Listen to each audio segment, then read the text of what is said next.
What can we expect from the 5th season of The Chosen? I recently wrote a piece in which I identified the most important events that took place during Holy Week. This is one method to answer the issue. However, a season of The Chosen is about more than just the events that take place. Each season delves into a different collection of concepts and ideas. In the 1st season of The Chosen, we are given a glimpse into what it is like to meet Jesus and to come to faith in him through his peculiar and unanticipated means.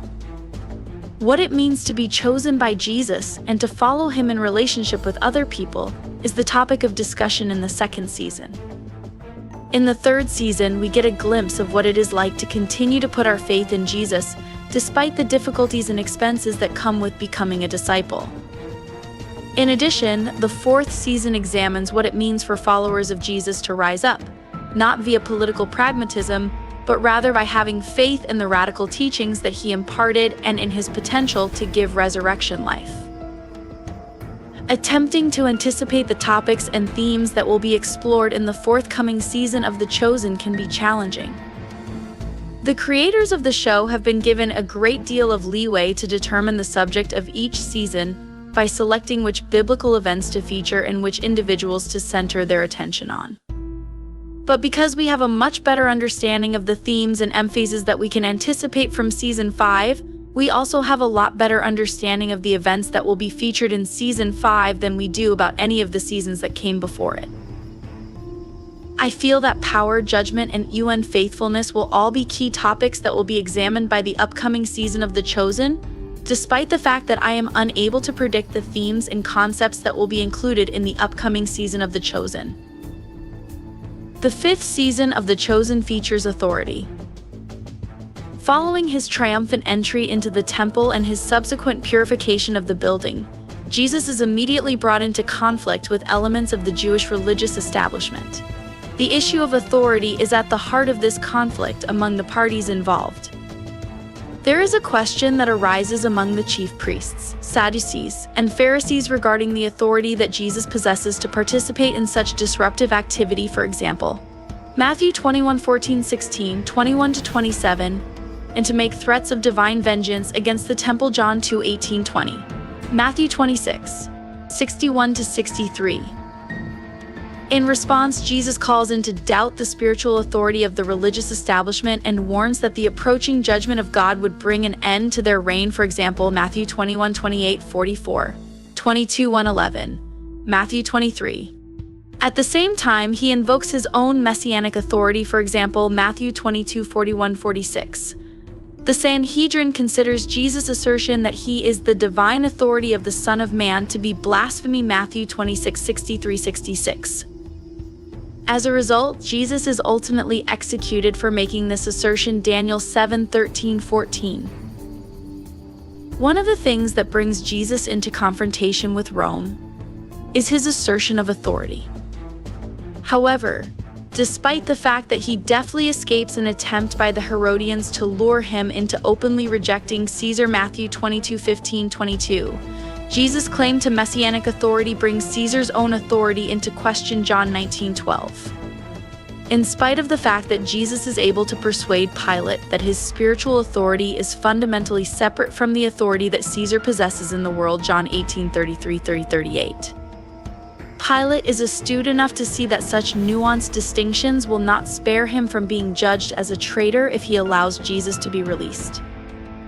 When Pilate insists that he has the right to either free Jesus or crucify him, and when Jesus virtually begs Pilate to answer his accusers, Jesus clarifies that Pilate actually does not have genuine authority. Rather, he is only an agent of those who are above him, namely our God and Rome. John 19:10-11. Over the course of the Last Supper, Jesus had one final opportunity to impart knowledge to his disciples regarding the characteristics of genuine authority. In order to accomplish this, he moves around and washes their feet, which is an action that is often carried out by slaves and not by masters or other individuals in positions of power. After that, he invites his disciples to do the same for one another. John 13. It is not by self-exaltation and dominance that true authority is demonstrated. Rather, it is through self-sacrificial service that true authority is demonstrated. Furthermore, Jesus encourages the disciples to invoke the authority of his name in their prayers, John 14:12-14, and he expresses his commitment to share even more authority and power with them when he sends his Spirit, John 16:7-15. Season 5 of The Chosen has a judgment. It is the purpose of the Passover holiday to recall the enormous act of judgment that God performed against Egypt, which was the means by which he gave salvation to the Israelites. On Palm Sunday, the multitudes that greet Jesus as he enters Jerusalem share the hope that Jesus is going to execute a second Passover, so delivering salvation to the Jewish people once more and enacting God's punishment upon Rome. But rather than launching a rebellion against Rome, Jesus uses a variety of prophecies, including parables, for example, Matthew 21:28-22-14, symbolic acts, for example, Matthew 21:12-16, Matthew 21:18-19, and explicit prophecies, for example, Luke 19:41-44. Matthew 24-25 to foretell the great act of judgment that God will carry out against Jerusalem, the temple, and the Jewish leaders. It should not come as a surprise that his word is falling on deaf ears, just as it was in the days of Isaiah. God has given the leaders over to their own foolishness, blinding their eyes and hardening their hearts, John 12:37-50. At the same time as Jesus is anticipating the approaching punishment of God against Jerusalem, he will also be subjected to the condemnation of the Jewish establishment and Rome. During the first half of Holy Week, Jesus is put through a series of tests and trials by a diverse group of religious authorities. Following the betrayal of Jesus, this figurative trial is transformed into an actual one, and the Sanhedrin renders a verdict, which ultimately results in his execution. After that, he is brought before Pilate, who decides that Jesus is innocent and makes an attempt to pardon him. But in the end, he decides to sentence him in order to please the people. The reason that Jesus makes the decision to go through all of this suffering is because he is truly dedicated to carrying out a second Passover. However, rather than bringing vengeance down on Rome, Jesus will bring judgment down on himself by drinking the cup of God's wrath, Matthew 26:38-44, in order to spare his disciples the burden of having to do so. In Matthew 26:26-29, he asks his disciples to eat his flesh and drink his blood, which is a component of the new significance that he invests in the holiday of Passover. The fifth season of The Chosen features unfaithfulness. In Matthew 24:45-51 and Matthew 25:1-46, Jesus tells his followers to remain faithful and attentive with a sober mind. This is in anticipation of the judgment that will soon come against the unfaithfulness of Jerusalem, as well as the false judgment that his followers will soon experience under the leadership of the Jewish people. The Bible passages Matthew 26:20-25, Mark 14:26-31, Luke 22:31-27, and John 13:21-38 all state that Jesus is aware of the fact that his disciples are weak and that he anticipates the manner in which they will betray him. Even staying up to pray proves to be too much for them, despite the fact that Jesus encourages them to pray for the strength to withstand temptation, Mark 14:32-42. Because of this, the disciples are unprepared when Judas aggressively betrays him to the religious authorities. They fail to reply to their attackers with violence, and they also fail to run when they are attacked, Mark 14:43-51. Simon Peter, of course, fails in the most glaring way possible, as he denies Jesus 3 times when he is being questioned by servants of the chief priests, Mark 14:66-72. According to John 13:1-2, the fact that the disciples disobeyed Jesus serves merely to emphasize the extraordinary faithfulness that Jesus displayed toward the disciples. According to John 18:7, when the soldiers arrive to take him, Jesus refuses to let his disciples fight and die for him, and instead surrenders himself so that they can be released from their crucifixion. When the high priest queries Jesus about his followers, Jesus refuses to throw them under the bus, even if Peter is denying him at the very same moment, John 18:19-26. He chooses to wash the feet of all of his followers, including Judas, despite the fact that he is aware that they would all soon fail or betray him, John 13. This is perhaps the most amazing and remarkable thing that he does. The fifth season of The Chosen features additional themes. It is possible that the events that are covered in The Chosen Season 5 are more closely documented by Scripture than any other period. Furthermore, the Scripture that covers this period can be quite dense, which means that there are a lot of potential topics and concepts to investigate in this season. It's possible that I'll want to come back and write a piece that's very similar to this one, focusing on love, the approach to violence and peace, and the Spirit, all of which might be key topics in Season 5. It goes without saying that there is a plethora of other smaller themes as well, such as the perilous temptation of wealth, the nature of genuine devotion and sacrifice, the contrast between happiness and sadness, the habitation of God, the world and Satan, prophesy, and so on. In addition, there is a possibility that there are additional themes that are tied to the characters and narratives of The Chosen. Once we begin to receive a trailer that is more substantial, we will have a much better understanding of the concepts and ideas that will be addressed throughout the presentation. The immensely famous television series The Chosen is on the verge of transcending, just like the main character in the show. With the exception of the fact that it is moving from the tiny screen to the big screen for its forthcoming fifth season, which is being eagerly awaited, the news is exciting regardless of whether or not it is moving to another spiritual dimension. During a live stream that took place on Sunday evening, the creator and director of the show, Dallas Jenkins, disclosed that the future season would have its premiere in cinemas, meaning that the first episodes of this 8-episode season will be available to viewers beginning in the beginning of April 2025. Jenkins has thrown a clue that the debut will take place between the first 2 weeks of April, with episodes being released in theaters one after the other. This is despite the fact that particular dates are still being finalized. There will be special screenings that will allow audiences to watch the full season in a single sitting, which, if you ask us, is an enormous effort. But it is an effort that is worth making. Die-hard fans will be able to attend these screenings. What should we anticipate from the fifth season of The Chosen? In the upcoming season, we are going to go into the most dramatic week in the life of Jesus Christ, and we are going to portray some of the most significant moments from the New Testament. During the course of the season, Jenkins disclosed that it will cover the early part of Holy Week, which is a significant period in Christian tradition that marks the final days that Jesus spent before being crucified. We are already aware that we will see events such as the entrance of Christ into Jerusalem, the cleansing of the temple, the betrayal of Judas Iscariot, and the Last Supper with his followers. The passion and crucifixion of Jesus Christ will be depicted in the sixth season, which is scheduled to be released in the year 2026. The good news is that filming and primary editing have been completed. Jenkins added that the remaining post-production aspects, which include scoring, visual effects, sound editing, and color correction, are still in progress. The team anticipates that they will have completed everything by the beginning of 2025. Jenkins also brought attention to the decision to postpone the theatrical release in the United States in order to make room for a simultaneous release in other countries.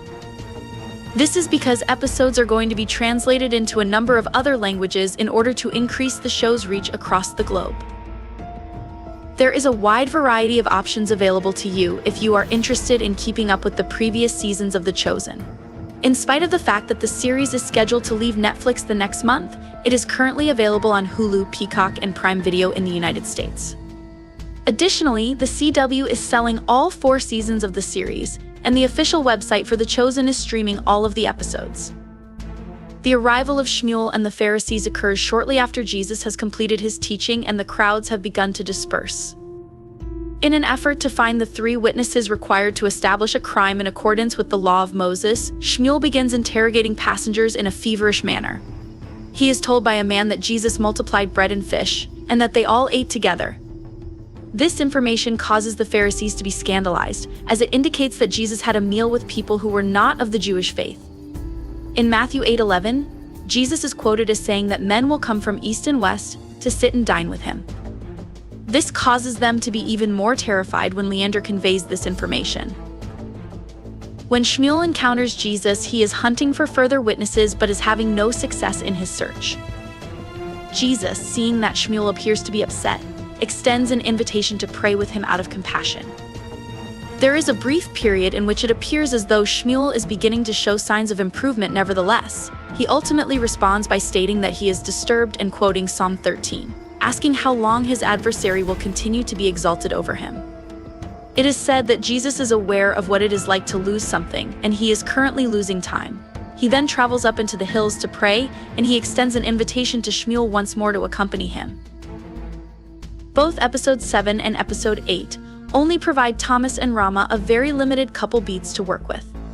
Near the beginning of episode 7, Thomas makes his way back to Capernaum, where he is visibly depressed. To the other people, he explains that the matter is actually quite difficult. At the same time that Kaphne has not rejected his proposition, he has also not accepted it. Additionally, Rama has made the decision to remain at home in order to continue working on her father. We then return to both of them in the concluding montage of episode 8, when we see that Thomas is praying while Rama is busy studying the Torah, making use of the ability to read that Mary taught her in season 2. Review of episodes 7 and 8 of the third season of The Chosen. As I mentioned earlier, I am of the opinion that the majority of fans will appreciate episodes 7 and 8 of The Chosen season 3.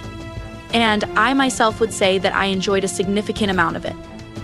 With that being said, I believe that one of my responsibilities is to offer constructive critique of The Chosen that is not only honest, but also fair. I make an effort not to be a knee-jerk critic or an alarmist, condemning any minor creative alteration to scripture as heresy. On the other hand, I also make an effort not to be a sycophant, defending every creative path that the show takes. In that spirit, I would like to bring to your attention a few problems that I encountered when watching episodes 7 and 8 of The Chosen season 3. Omissions of significant importance. It's possible that I will change my mind after I see what occurs in season 4, but I'm having a hard time comprehending why the plotline that involved Gaius and his servant child didn't have a satisfactory conclusion. During the course of this season, we have been putting a lot of effort into setting up something, and the decision to not pay off that effort felt like an odd and unsatisfying choice. It would have been more effective for the program to provide a significant new impediment that inhibited Gaius from reaching out to Jesus rather than simply cutting him out of episode 8 entirely. This would have allowed the production to prolong Gaius' big moment. I am perplexed as to why the show did not return to Quintus and the tent city predicament, which was portrayed as one of the most significant challenges that the season presented. From my point of view, it would have been far more logical from the point of view of storytelling for the feeding of the 5,000 to have been triggered by Quintus evicting the pilgrims from Tent City. This would have been preferable to the introduction of a whole new problem, the Decapolis, at such a late stage in the season. Another thing that I don't understand is why we didn't go back to John, with the exception of a brief shot of him standing in jail during the concluding montage. According to the canonical account, John's death is believed to have occurred before the feeding of the 5,000, Matthew 14. Despite the fact that I have no problem with the program altering the biblical chronology for the sake of the tale, I believe that it would have been much more beneficial to the story if he had been killed off altogether. It would have made it possible for Jesus to connect with Simon and Eden's sense of mourning, and it would have related with the situation in which the disciples had been so concerned about protecting Jesus from violence in recent times. John suggests that following the feeding of the 5,000, the mob will attempt to crown Jesus as their military leader in King John 6:15. This revelation is made in reference to the event that John describes. I believe that this was another opportunity that was lost, despite the fact that it would have required a crowd that was predominantly Jewish. My opinion is that if Shmuel had been incorporated in the story a little bit earlier in the season, his final scene would have had a more profound impact on the audience, making problems available at an unsuitable time in the season. When it comes to narrative, it is often recommended that the difficulties that occur at the climax be introduced at an earlier stage in order to guarantee that we are interested in understanding them. Instead of settling the issues that were established earlier in Season 3, the Season 3 finale included an excessive number of difficulties that were introduced late in the season. The plot of Decapolis is the most prominent illustration of this. It was completely unexpected, and there was only a hint of it in Episode 6. As a consequence of this, episodes 7 and 8 became bogged down with the process of establishing a new problem and a large number of new characters. To make matters even more difficult, we do not even have enough time to fully comprehend the nature of the issue. The phrase "show, don't tell" is considered to be one of the most important laws of writing, but due to the fact that the Decapolis predicament was introduced so late, the show is constrained to do a lot of explaining rather than showing. The only information that is provided to us is about the journey that Andrew and Philip took, the pandemonium that occurred in the city, and the challenges that were encountered by the various factions. If we had been shown these things, we would have had a far stronger sense of commitment to the situation. Instead, the crisis does not feel nearly as bad as the characters claim it is, and the last episode does not feel as climactic as it could have made it feel. As an alternative, the program may have grown the feeding issue out of the tent city situation, which was previously set up. I mentioned this possibility earlier. It seemed as though the plot of Matthew's story appeared out of nowhere as well. Since he was able to make amends with his parents, there has been no indication that he has been experiencing any difficulties. Although Mary discovers the tassels in episode 6, we are unable to comprehend their significance because we lack the necessary background. As a result, this does not constitute actual setup. Despite the fact that I enjoyed the story, I felt that it was unnecessary. That felt even more realistic because Matthew didn't really do much with the epiphany he received, other than tie the tassel on his robe. This made the statement feel even more accurate. If Matthew had been given the option to accomplish something in episode 8 that needed faith, it would have made the episode feel more significant. In light of the current circumstances, I would have preferred it if they had removed this vignette in order to make room for something else altogether. Nashan was yet another issue that arose at the 11th hour. It's possible that the show is trying to portray him as a potential danger in the future, but he seemed almost superfluous. Aside from that, I did not find the various groups that make up the Decapolis to be very interesting throughout the story. It is possible that this is due to the fact that they were added so late in the game nonetheless. Some of them also felt like shallow caricatures rather than characters that were realistic. Other than to ensure that there were 12 disciples to carry out the feeding of the 5,000, it seemed as though there was no reason for Thomas to return. This was the only reason that was mentioned. I would have preferred it if the program had either presented a more elucidating explanation for his decision to return without Rama, or had simply allowed him to complete his goal. The Simon Eden stuff, as well as Yusuf's response, was the part that I enjoyed the best. The show, on the other hand, should have made Eden's motivation more transparent. Was she primarily still trying to come to terms with the loss of her pregnancy, or was she also dealing with Simon's reaction? That appeared to be a little confusing. As a consequence of this, the guidance that she received from various individuals appeared to be a confusing mixture at times. At times, people looked to be more concerned with reassuring her and allowing her to grieve, while at other times, they appeared to be more concerned with Simon. Despite the fact that I understand that life is complicated and that a person in her circumstance could have to cope with both, I believe that a more clear picture of real life, such as a show, would have been beneficial. The majority of the sequence in which Jesus is walking on water worked for me, and I can appreciate how challenging that moment must have been for him. But it seemed as though he was merely standing on a platform that was just below the water, and it seemed to be a fake. I am aware that I have provided a significantly greater amount of criticism than I have in the past episodes, and as a result, it may give the appearance that I did not enjoy episodes 7 and 8. Despite the fact that these episodes of Season 3 may not be my favorites, I still believe that the finale demonstrates how much the program has developed, and I found a lot of enjoyment in it. Standing character-to-character interactions. Andrew and Philip, Andrew, Philip, Judas, Matthew, Mary, Matthew, the old guy, Simon, Gaius, Seb, Simon, John, Matthew, Thad, Yusuf, Eden, Shmuel, and the elder Pharisee, as well as Jesus and Shmuel, were all wonderful individuals on the scene. The final contact that Jesus had with Simon on the seas was really powerful, and the presentation added an intriguing new depth to the event that is already well known. Generally speaking, there were a great number of brief exchanges that took place between the apostles that were of great interest. Participation in the study of text. For those who were paying close attention, there were a number of hidden references to the Bible, such as references to the book of 1 Peter and the genealogy of Matthew. The presentation presented the parables of Jesus in a number of ingenious methods that were intended to keep viewers interested. These included having Philip and Andrew tag team recreate the great banquet while visibly feeling depressed, frustrated, or self-doubting, employing the disciple telephone for some of the stories, producing background drama and other similar techniques. The opening teases, which included the Purim feast with the retelling of Ether in episode 7 and the King David jam session in episode 8, related the Old Testament in a number of creative ways that were effective. In addition, there were a few brief citations and references to the Bible, the majority of which I have attempted to incorporate into the preceding paragraphs. Storyline.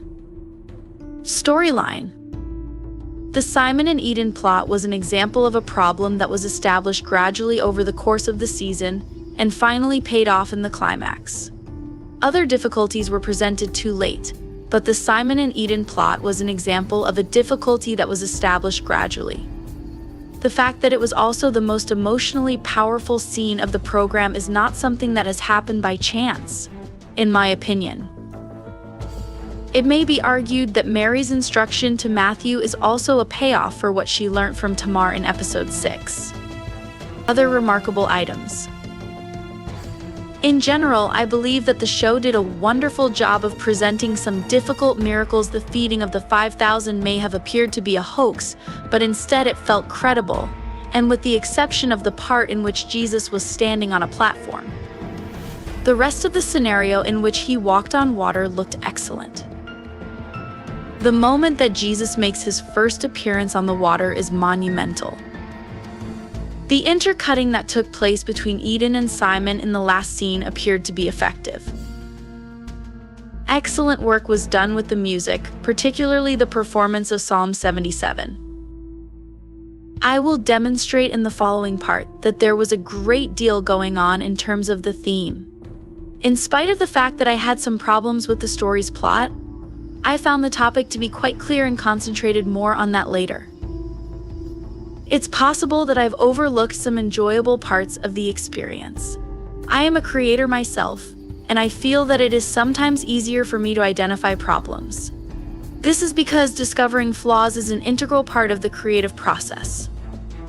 I sincerely hope that the amount of constructive criticism that I provide is not interpreted as a lack of thanks or respect for the work that the authors of The Chosen have accomplished. In spite of the fact that it contains several shortcomings, The Chosen Season 3 finale is nevertheless an outstanding achievement. It tackles some of the most difficult to adapt passages in the Gospels, and it does so in a way that is at various points sympathetic, touching, compelling, and even amusing. All of this is accomplished while engaging with Scripture in a way that is both nuanced and interesting. It seems inconceivable to me that I could ever accomplish something that would even come close to being that successful. At the same time, I have high hopes that my comments, rather than being misconstrued as an expression of hatred, will be able to assist The Chosen Season 4 in maintaining the show's pattern of continuously improving in terms of both quality and depth. Episodes 7 and 8 of the third season of The Chosen reveal key themes. In the third season of The Chosen, a wide variety of concepts and ideas have been investigated nonetheless. Episodes 7 and 8 assist in directing our attention to the major themes that have emerged throughout the season. For the time being, I will only focus on analyzing how these themes were developed in the Season 3 finale. In the future, I would like to go back and trace the development of these themes over the entirety of Season 3. It is quite evident that Episode 7 and Episode 8 of the third season of The Chosen are heavily focused on faith. To be more specific, these episodes investigate what it means to have confidence that God continues to provide for us and care for us even in the middle of this shattered world. It is obviously too soon to investigate the other primary aspect of faith, which has to do with trusting in the death and resurrection of Christ for our redemption. To put it in the terms that Mary Magdalene uses, our lives are often painful, And so we think life is full of scarcity. Not abundance, but faith is about recognizing times when, out of nowhere, the world expresses a longing to be whole and God steps in and we are drawn out of our blindness. Nearly every storyline in the finale touches on faith, and we also get several explicit teachings on the topic. In point of fact, due to the fact that religion receives a great deal of attention, it is beneficial to differentiate between at least 3 distinct messages that are associated with the subject matter. It is a precious faith. In episode 7, Matthew's plot is essentially a real-life fable about the value of faith when it comes to relationships. It is the one thing that the elderly man values the most that cannot be taken away from him, and that is his faith. Because of this, he is willing to give up everything else that is valuable to him, including taking on the heavy debt of his children and surrendering himself to the Roman authorities. In addition, Mary explains to Matthew that when the man gave him his prayer tassels from the Babylonian exile, which were his last and most valuable physical property, the man was actually trying to convey that he desired for Matthew to have something more valuable, specifically his faith. Mary explains this to Matthew. Afterwards, the priceless quality of faith is demonstrated by the fact that it helps Matthew overcome his feelings of self-loathing and provides him with increased self-assurance for the future. Matthew is aware of the fact that he can have faith that God cares for him and has a plan for him from the very beginning, despite of the sins that may have been committed in the past concerning him. Additionally, the priceless quality of faith is demonstrated by a number of miraculous occurrences. In spite of the fact that the disciples try to dissuade Telemachus from bothering Jesus with the subject of his deaf father when there are other important matters, Jesus values Telemachus' faith and rewards it by mending his father. Once more, we see Jesus rewarded the faith of the man who had an infected leg by curing him. In addition, the man's faith had the additional effect of breaking through the hard hearts of the people in the crowd and inspiring them to listen to what Jesus had to say. First and foremost, we witness the precious nature of faith being made evident in the 2 major miracles that take place during the episode. These miracles include Simon walking on water and feeding the 5,000 with 5 loaves of bread and 2 fish. Despite the fact that we live in a world that is plagued by illness, dearth, and storms, religion is extremely valuable since it has the ability to restore, satisfy, and support us. In the event that we were not paying attention, Jesus makes all of this quite clear in the instruction that he gives. During one of the episodes, he asks his pupils what they believe was the cause of Veronica's recovery and invites them to think about the healing that took place in episode 5. When Big James responds that Veronica was healed by the power that emanated from the fringe of Jesus' robe, Jesus corrects him and insists that her faith was the most important factor in the healing process. Veronica's decision to touch Jesus was only a physical manifestation of her inner desire to rely on him. It is not in any way true that any random person who happened to bump into Jesus was instantly healed instantly. A number of the parables that Jesus told also made comments on the value of faith. These parables described the power of faith to accomplish the impossible and described the goal of faith, which was the kingdom, as a treasure or pearl that was worth sacrificing all to achieve. Despite the fact that faith is a valuable and potent asset, we can observe that the faiths and ideologies that are practiced by humans are of little value or effectiveness. During the course of their conflict with one another, the various factions of the Decapolis ultimately reveal how pointless their own rituals are. When the food that was donated to the pagan gods to support them rots on their altars, it remains there unaltered until the temple slaves dispose of it in a covert manner. The conversion of a single augur has the potential to leave believers of paganism in a state of abject confusion. Even the purifying procedures of biblical religion have limited efficacy if they are not accompanied by a heart of devout faith. I believe this is the message that we are intended to take away from the fact that Eden needed to purify herself a second time. More importantly, it is possible for the practices of biblical religion that were initially intended to be signs of faith, for example, the prayer tassels to become worthless signs of religious status that are used to judge and exclude others, as we see in the way that Shmuel approaches the tassels in comparison to how the old man did. The object of faith precedes the amount of faith. For the simple reason that faith is so valuable and potent, people frequently worry about whether or not they have sufficient faith. During the time that Jesus is explaining the effectiveness of faith to his disciples, we see them expressing specifically this issue. Jesus provides a significant clarification and answer to this point. It's not the magnitude of our faith that matters. What matters is the things or people in whom we put our faith. The reason why faith as small as a mustard seed may nevertheless move mountains is because, although the faith itself may be small, the God in whom the faith is placed is enormous. This is the reason why the Bible says that the mustard seed might move mountains. And further emphasis is placed on the significance of the object of faith, which is Jesus, in the well-known Come to Me discourse that Jesus delivered in Matthew 11:25-30. Instead of looking within and attempting to work ourselves up to a higher level of faith, the remedy to our exhaustion is to come to Jesus, to concentrate our attention and purpose on the appropriate object of trust. This is the solution to our fatigue. When Simon is instructed to keep his gaze fixed on Jesus during the scene in which he is walking on water, this concept is demonstrated in a striking manner. In spite of the fact that Simon's faith may be at its lowest point, it is sufficient for him to keep his focus on Jesus. It is when the storms of this life, both literally and figuratively, force Simon's faith to become clouded that he starts to sink. However, even if this were the case, the remedy would not be for Simon to pull himself up. Rather, it would be for him to receive the saving grip of Jesus and then to cling to him for dear life. The Yusuf's decision to share a psalm of agony with Eden is likewise based on the idea that it is more important to concentrate on the object of our faith than it is to focus on the magnitude of our faith. He is aware of the fact that at this very moment the magnitude of her faith is almost certainly at a very low level, and that she does not require a lecture from the Torah regarding the laws that she ought to be following. Instead, Eden needs to be brought in toward the object of her faith, which is God and his desire for her life, while she is in a state of rage and desperation. Shmuel is in a position to have an experience that is comparable to this one.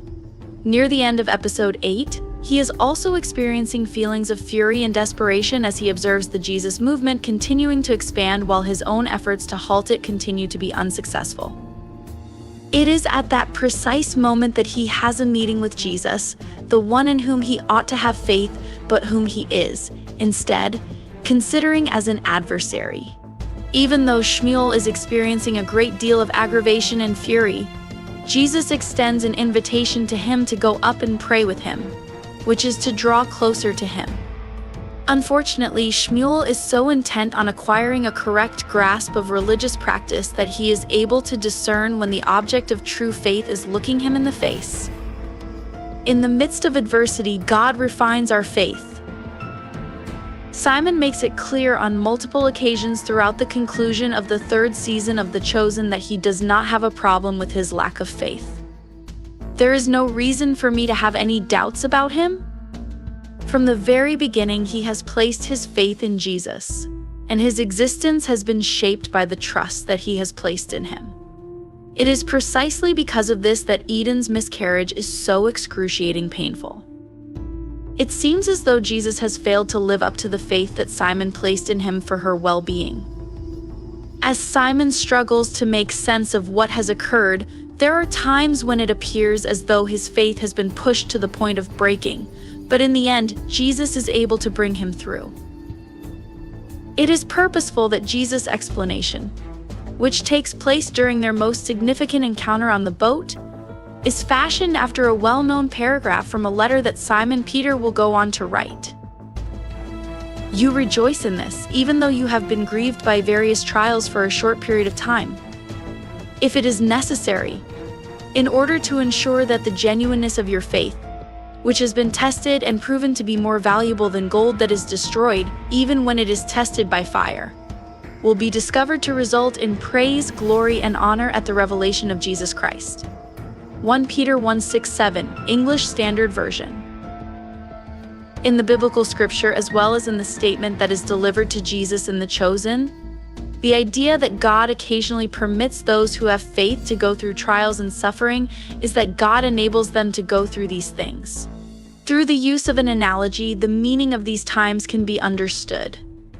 When someone discovers a piece of gold ore, they place it in a crucible and melt it at high temperatures.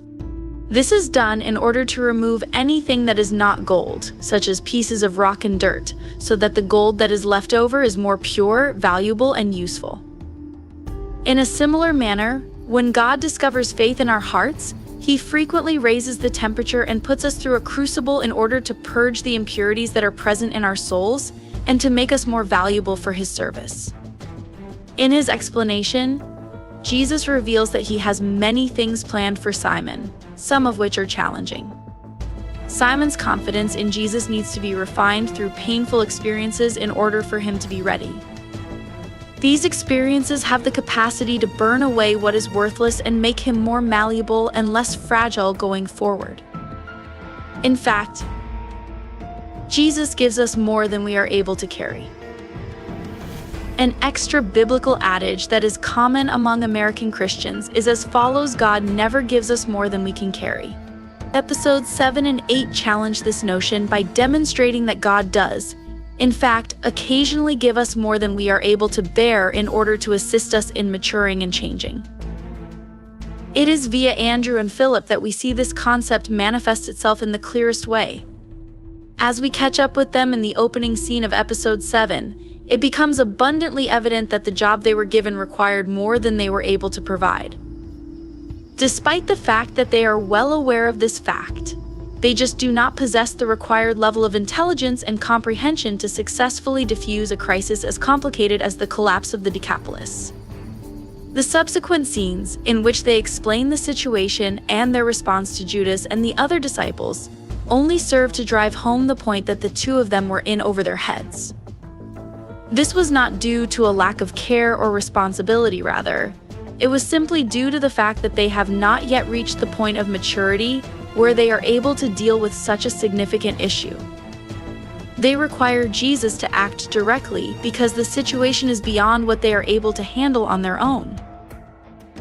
After some time has passed, after Jesus has agreed to go and find a solution to the problem, he draws Philip and Andrew away for a private conversation. What Jesus doesn't say is, "You two really should have been able to handle this," or "How did you mess this up?" "I didn't give you more than you could carry." Rather, what Jesus says is, when you carry heavy things, sometimes something gets dropped, but you just need to go forward. Jesus is acknowledging that he gave the disciples a task that was too heavy for them to execute perfectly.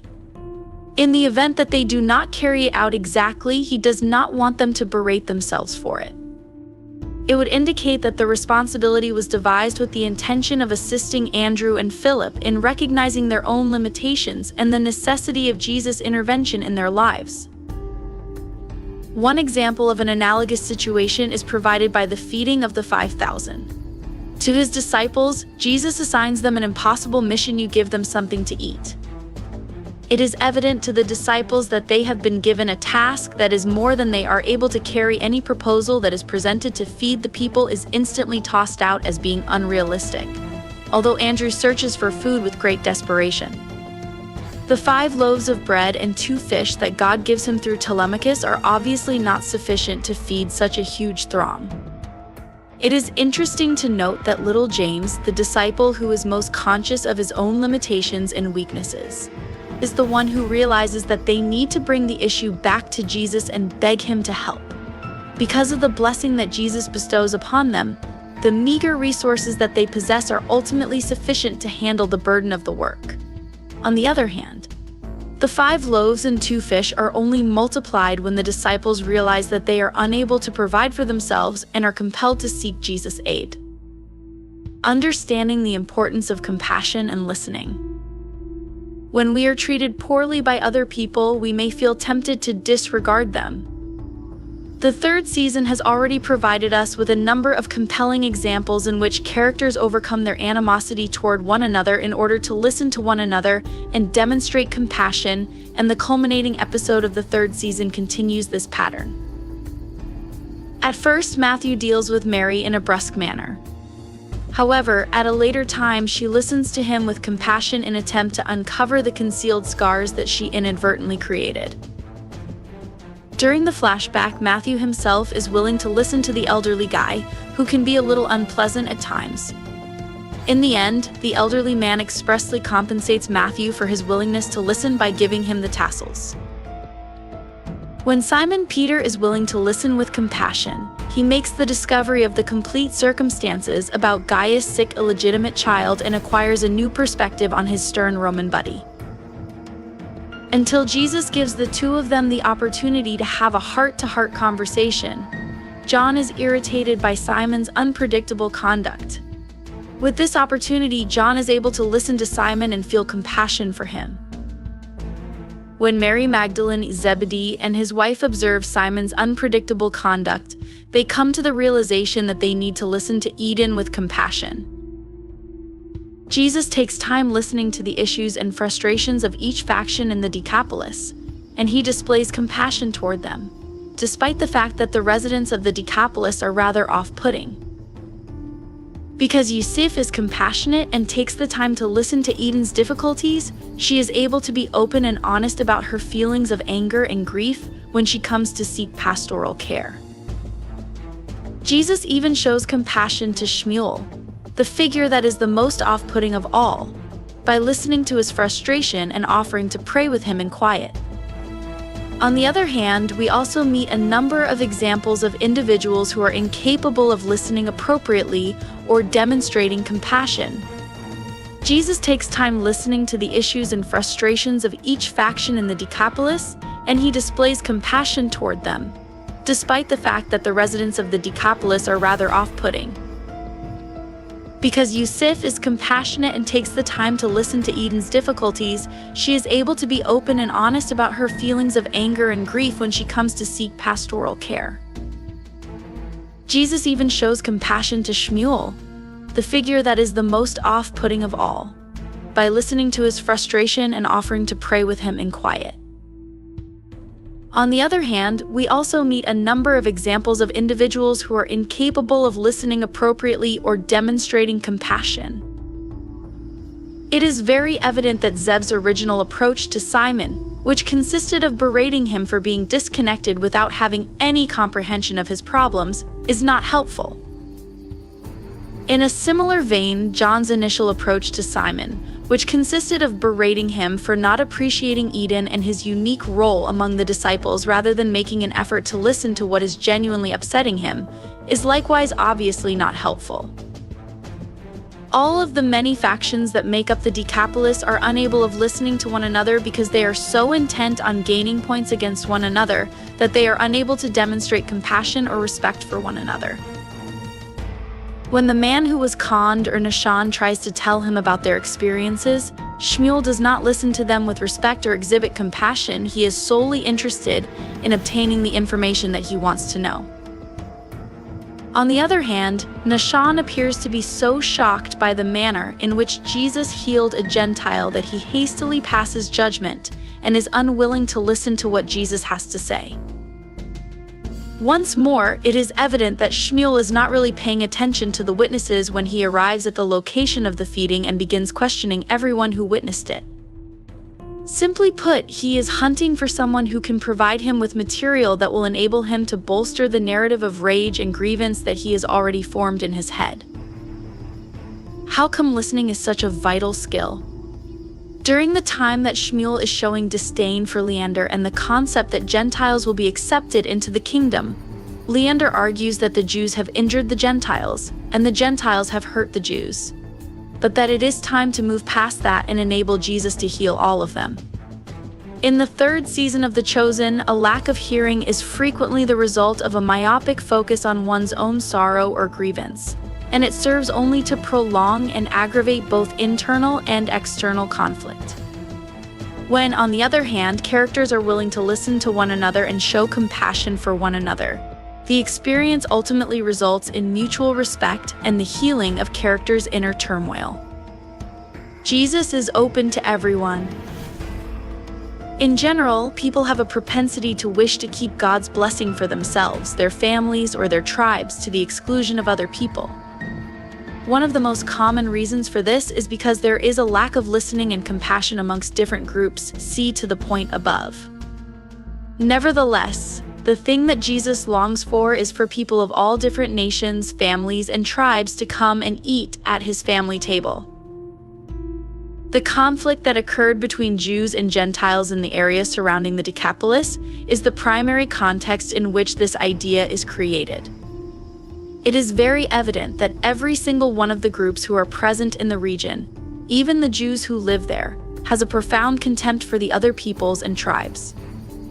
When Andrew and Philip tell a tale about how Jesus wishes to gather all of them together at his table, this is the moment that the crisis in the region begins. They are all upset by the concept of coming together at the table of Jesus. The Jews are offended because it implies sharing their spiritual advantages with Gentiles, and the Gentiles are offended because it involves humbling themselves in order to join the Jews. When Jesus arrives on the scene, he heals Gentiles and eats with them, which causes the local Jews and the religious leaders in Jerusalem, such as Shmuel, to be scandalized. Things only get worse from there. The feeding of the 5,000 is, without a doubt, a kind of manifestation of the ideal that Jesus stood for. People from all cultures were brought together to feast because of their shared need for Jesus. It is important to pay attention to the fact that the followers themselves appear to have difficulty grasping this idea. Disciples continue to voice their concerns with Simon's association with Gaius, who is a member of the Gentile religion. There are also many who are uneasy about the concept of Jesus traveling out to help a Gentile region such as the Decapolis. These individuals require a reminder of the passages in the Old Testament that foretold how the Messiah would bring blessings to the people who were not among the Jewish people. Matthew makes a contribution to this discussion by pointing out that, in his research on the genealogy of Jesus, he has observed that it contains a number of Gentiles, which indicates that they are included in the Messiah who is being discussed. The statement "get used to different" has been a tagline for The Chosen ever since the show's inception, but it is only during season 3 that we are beginning to see it put into effect. The crisis that has occurred in the Decapolis is intended to symbolize the effects that the monarchy can have on the civilizations that it enters, which can be disruptive and even destructive at times. It has been brought to our attention on multiple occasions how much economic, political, and ethnic upheaval has been brought about in the Decapolis as a direct result of the preaching of Andrew and Philip. In spite of the fact that Andrew and Philip first blame themselves for all of the commotion, the show does not ultimately convince viewers to believe that they are to fault for the entire scenario. Despite the fact that it is possible that they may have been more effective in calming the situation if they had a more mature knowledge of the issue. For more information on this topic, see the subject of God giving us more than we can carry above. It is evident that some of the chaos was unavoidable. Some of the social structures of the old order, such as pagan sacrifices and severe ethnic distinctions, are simply incompatible with the new kingdom that Jesus is establishing. As a result, it is unavoidable that his kingdom will bring about disruption wherever it goes. It is possible that the parable of the mustard seed is the most effective way to summarize this concept. According to Jesus, the kingdom is comparable to the tiniest of seeds which, once planted, have the potential to radically transform an area by growing into a giant tree. When all is said and done, the ultimate outcome is a net good because the tree's branches offer protection from the elements. However, the growth of the tree will undoubtedly disrupt the established order that existed prior to it as it progresses throughout time.